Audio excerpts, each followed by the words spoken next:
ಜಾಗೃತಿ ಇದ್ದಾಗ ನಮ್ಗೆ ಆರೋಗ್ಯವಾಗಿರ್ತೀವಿ. ಮಾನಸಿಕವಾಗಿ ನಾವು ಯಾವಾಗ ಆರೋಗ್ಯ ಇರುತ್ತೋ ಶಾರೀರಿಕವೂ ಕೂಡ ಆರೋಗ್ಯ ಇರುತ್ತೆ. ಒಂದ್ ವೇಳೆ ಮನಸ್ಸನ್ನ ಕೆಟ್ಟಂದ್ರೆ ನಮ್ಮ ಆರೋಗ್ಯ ಕೆಟ್ಟ ಹೋಗ್ತದೆ.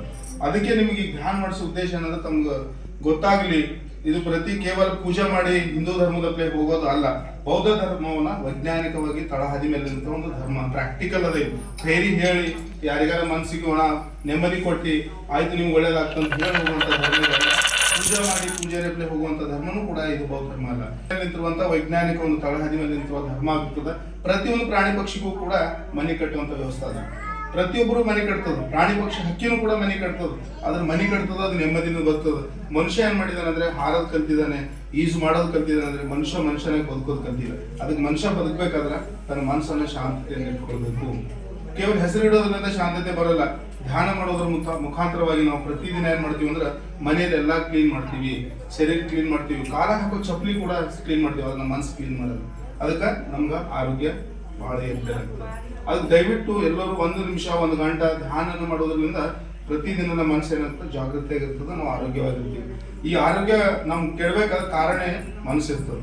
ಅದಕ್ಕೆ ಮನಸ್ಸೇ ಎಲ್ಲಕ್ಕ ಮುಂದಾಳಿರ್ತದೆ. ಮನಸ್ಸಿನಿಂದ ಎಲ್ಲ ನಿರ್ಮಾಣ ಆಗ್ತದೆ. ನೀವು ಒಂದು ಮನೆ ಕಟ್ಟಬೇಕಂತ ಉದಾಹರಣೆ ನೀವು ಪ್ರಾಕ್ಟಿಕಲ್ ಆಗಿ ನೋಡ್ಕೊಡ್ರಿ. ಸುಮ್ಮನೆ ಹಣ ನಾನು ಹೇಳ್ತಾ ಇದ್ದೀನಿ ಅಂತ ಕೂಡ ಕೇಳಬಾರ್ದು. ಈ ಮನೆ ಕಟ್ಟಬೇಕಂದ್ರೆ ಮೊದಲು ಎಲ್ಲಿ ಬರ್ತದ? ಮನುಷ್ಯನ ಬರ್ತದೆ.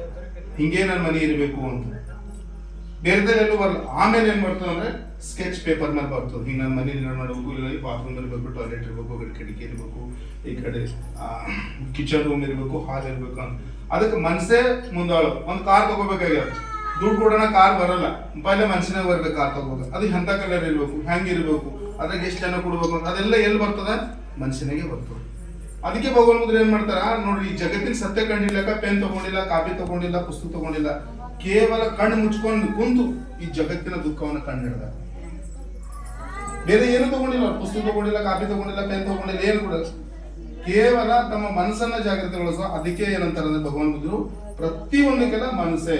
ಈಗ ಮಧ್ಯಜವರ ಸಬ್ಬ ಪಾಪ ಸಕರಣ ಕುಶಲ ಸೊಪ್ಪ ಸಂಪದ ಸಚಿತ ಪರಿಯೋದಪನ ಏತಂ ಬುದ್ಧ ಅನುಶಾಸನ ಅಂತ ಅವ್ರು ಹೇಳೋದ್ರ ನೀವು ಗೌರವ ಕೇಳ್ಬೇಕು. ಅವರ ಪಾಳಿ ಭಾಷೆದಾಗ ಯಾವ ಪಾಪವನ್ನು ಮಾಡದಿರು, ಒಳ್ಳೆಯದನ್ನೇ ಬಯಸು, ನಿನ್ನ ಮನಸ್ಸು ಕೂಡ ಪರಿಶುದ್ಧವಾಗಿರಿಸು. ಇದು ಭಗವಾನ್ ಬುದ್ಧರ ಧರ್ಮ ಸಂದೇಶ. ಇಷ್ಟೇ ಧರ್ಮ, ಬೇರೆದೇನಿಲ್ಲ. ನೀವು ಕೆಟ್ಟದನ್ನು ಮಾಡಬೇಡ್ರಿ, ಎಲ್ಲರಿಗೂ ಒಳ್ಳೇದನ್ನು ಬಯಸಿ, ನಿಮ್ಮ ಮನಸ್ಸು ಪರಿಶುದ್ಧವಾಗಿ ಇಟ್ಕೊಳ್ಳಿ. ಸಾಕಿಸೇ ಧರ್ಮ. ಇದು ಬೌದ್ಧ ಧರ್ಮ ಅಂದ್ರೆ ನೀವೇನು ಪಂಚಜಪ್ಲೆ ಚಿವರ ಹಾಕಬೇಕು, ಅಲ್ಲಿ ಹೋಗ್ಬೇಕು, ಇಲ್ಲಿ ಹೋಗ್ಬೇಕು, ಧ್ಯಾನ ಮಾಡಬೇಕು ಅನ್ನೋದಿಲ್ಲ. ಇದರಲ್ಲಿ ಇಷ್ಟೆಲ್ಲೇ ಈಗ 2500 ವರ್ಷಗಳು ಕಳೆದರೂ ಕೂಡ ಈ ಧರ್ಮ ಹಿಂಗೆ ಮುಂದುವರಿಲತ್ತಂದ್ರೆ ಇದರಲ್ಲಿ ಏನು ಸತ್ಯ ಅದ ಅಂತ ಒಪ್ಕೊಳ್ಬೇಕು. ಈ ಇತರ ಧರ್ಮಗಳು ಒಪ್ಕೊಂಡ್ರೆ ಈ ಮುಂಜಾನೆ ಕೆಲವೊಂದು ಕಾರ್ಯಕ್ರಮಗಳು ಮಾಡಿದ್ರು, ಅವು ಸಂಪ್ರದಾಯ. ಆ ಸಮಯದಲ್ಲಿ ಅವು ಅವಶ್ಯಕತೆ ಇದು. ಏನಂತಪ್ಪ ಅಂತಂದ್ರೆ ಬಾಗ್ಲಾಗ ನಾವು ಆಹಾರ ಇಟ್ಟಿದೀವಿ, ಅದು ಆಹಾರ ಬಡವನಿಗೆ ಕೊಡ್ರಿ, ಒಂದು ಹೊತ್ತಿನ ಹೊಟ್ಟಿದಂತು. ಪ್ರಾಣಿ ಪಕ್ಷಿ ಕೊಡ್ರಿ, ನಿಮ್ಗೆ ಪುಣ್ಯ ಕೊಡ್ತದೆ. ಆದ್ರೆ ಕಾಲಾಗಿಟ್ಟು ತುಳಿಯೋದ್ರಿಂದ ಅದ್ರಲ್ಲಿ ಏನೋ ಅಲ್ಲ. ಅದು ಯಾಕೆ ಇಡ್ತಿದ್ರು ಅಂದ್ರ ಈ ಲೈಟಿನ ವ್ಯವಸ್ಥೆ ಇರಲಿಲ್ಲ. ಈ ಲೈಟಿನ ವ್ಯವಸ್ಥೆ ಕಡಿದು ಏನ್ ಮಾಡ್ತಿದ್ರು ಅಂದ್ರೆ ಒಂದು ಸಣ್ಣ ಕುಳ್ಳಿ ಮಾಡ್ತಿದ್ರು. ಕುಳ್ಳಿ ನೀರ ಕಡಿದ ಕೆಳಗೆ ಅನ್ನ ಇಡ್ತಿದ್ರು. ಅನ್ನದ ಕೆಳಗೆ ಚಪಾತಿ ಇಟ್ಟು ಅದು ಅಲ್ಲಿ ಕಿಟಕಿಯಾಗ ಒಂದು, ಬಾಗ್ಲಾಗ ಒಂದು, ಈ ಬಾಗ್ಲಾಗ ಒಂದು, ಮೇನ್ ಡೋರಿಗೆ ಒಂದು ಇಡ್ತಿದ್ರು.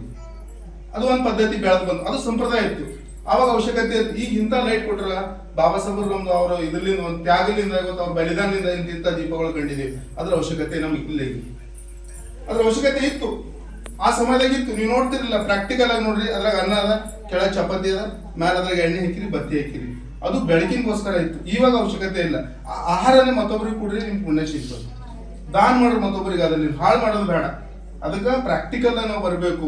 ಈಗ ಇನ್ನೇತರ ಎಲ್ಲ ಮಾಡ್ತೀರಿ. ಈಗ ನೋಡ್ರಿ, ಇದು ಮನೆ ಇಷ್ಟು ಚಂದ ಕಟ್ಟಿದೇವು, ಈಗ ಶಾಂತದಲ್ಲಿ ಹೊತ್ತಿಜೋರು ಕರ್ಸೇವ್. ಮತ್ತೆ ತುಮಡೆಗೆ ಏನ್ ಮಾಡ್ತಾರ, ಧುಮ್ಮಡ್ ನೋಡ್ಬೇಕು, ಸರಿಕೊಂಡ್ರೆಲ್ಲ ಬಂದು ಹಾರಿಸಿ ಮನೆಗೆಲ್ಲ ವಾತಾವರಣ ಕೆಡಿಸ್ತದೆ.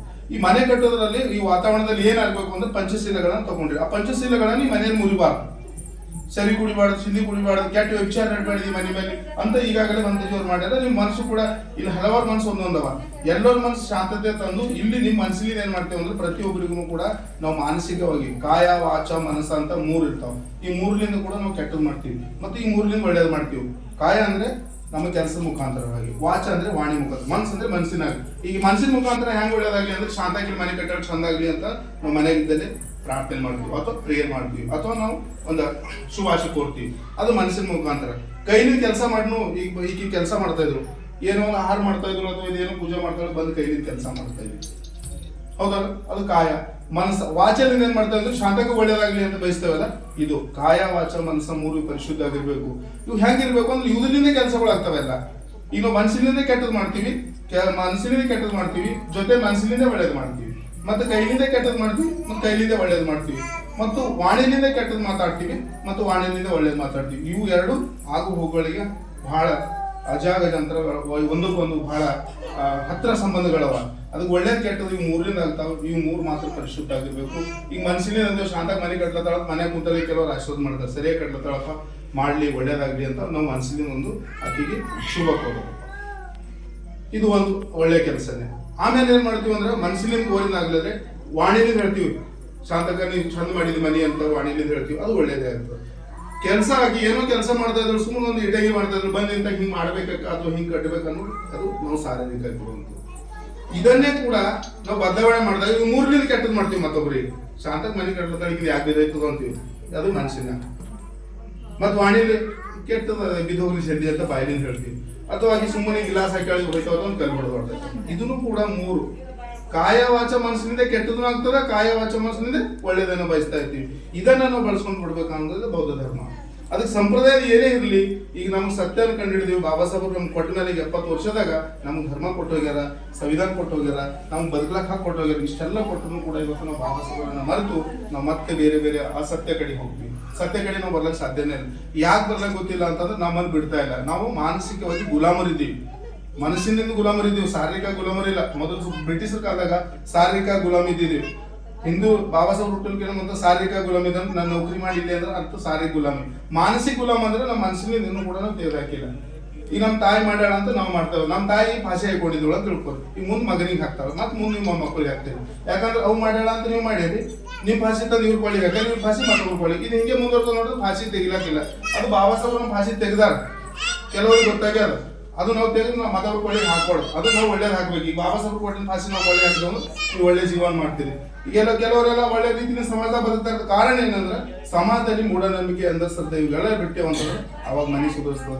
ಮೊಟ್ಟ ಮೊದಲು ಹೇಳ್ತಾ ಇದ್ದೀನಿ, ಹೆಣ್ಮಕ್ಳು ಒಂದು ಮನೆಯನ್ನ ಡೆವಲಪ್ಮೆಂಟ್ ಆಗ್ಬೇಕಾದ್ರೆ ನೀವು ಬಹಳ ಪ್ರಮುಖ ಪಾತ್ರ ವಹಿಸ್ತೀವಿ. ಈ ಮನೆಯನ್ನ ಮಣ್ಣಿನ ಮೇಲೆ ನಿಂತಿಲ್ಲ, ದಯವಿಟ್ಟು ತಿಳ್ಕೊರಿ, ಹೆಣ್ಣಿನ ಮೇಲೆ ನಿಂತು ನೀವು ತಿಳ್ಕೊತೀರಿ. ಮಣ್ಣಿನ ಮೇಲೆ ನಿಂತು ಅಲ್ಲ, ಈ ಮನೆ ಏನೇ ನಿಂತದೆ ಹೆಣ್ಣಿನ ಮೇಲೆ ನಿಂತಿರ್ತದೆ, ಯಾರ ಮನೇನೂ ಕೂಡ.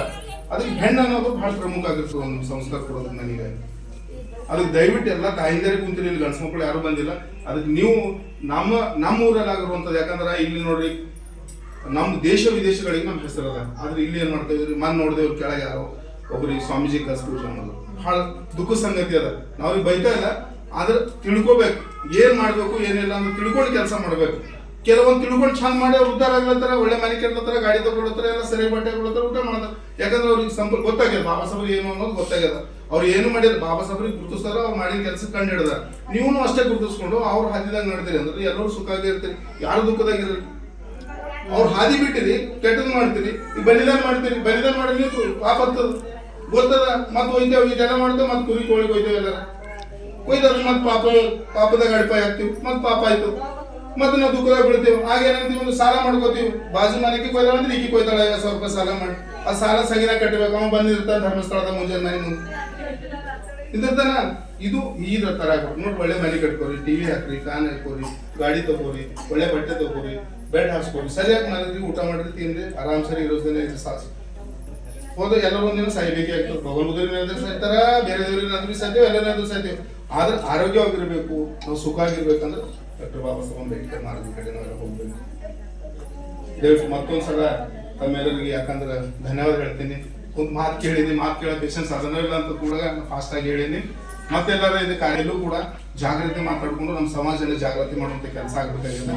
ಯಾಕಂದ್ರೆ ಹಿಂಗೆ ನಾವು ಏನ್ ಮಾಡ್ತಾ ಇದ್ದೀವಿ ಅಂದ್ರೆ, ಮಣ ಭಂತಿಜಿಯವ್ರು ಬರ್ತಾರ, ಪುಣ್ಯತಿಥಿಗೆ ಬರ್ತಾರ, ಅವ್ರು ಒಂದೆರಡು ಮಾತು ವಂದನೆ ಮಾಡ್ತಾರ, ಹೊಡೆಯ್ತಾರ, ತೊಟ್ಟಲಿ ಮಾಡ್ತೀರಿ, ಬರ್ತಡೇ ಕರ್ಸಿರಿ, ಪೂಜೆ ಮಾಡ್ತಾರ, ಹೊಡೋಗ್ತಾರೆ. ಹಿಂಗ ಎಲ್ಲಾ ಕಡೆ ನಮ್ಮ ಸಮಾಜ ಜಾಗೃತಿ ಆಗುವಂತ ಮಾತುಕತೆ ಚರ್ಚೆ ಆಗಬೇಕು.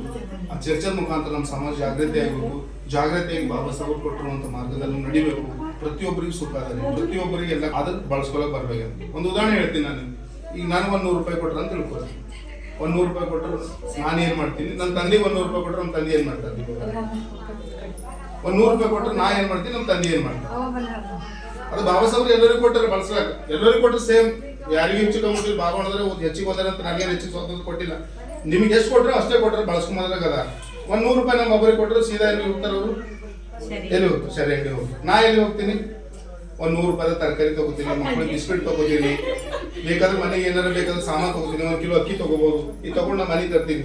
ನನ್ನ ಮನೆಗೆ ನಾನ್ ಜೊತೆಲೆ ನಮ್ಮ ಪರಿವಾರ ಒಂದ್ 100 ರೂಪಾಯಿದಾಗೆ ಸುಖ ಆಗ್ಬೋದು. ನಮ್ಮ ಅಪ್ಪರದು ಅವ್ರೊಬ್ಬರಿಗೆ 1 ನಿಮಿಷ ಕುಡಿಯೋದಕ್ಕೋಸ್ಕರ ಮತ್ತೆ ಸಾಲ ಆಗ್ತದ, ಮತ್ತೆ ಮನೆಗೆ ಬರ್ಬೇಕಲ್ಲ, ಸರಿಕೊಂಡ್ರೆ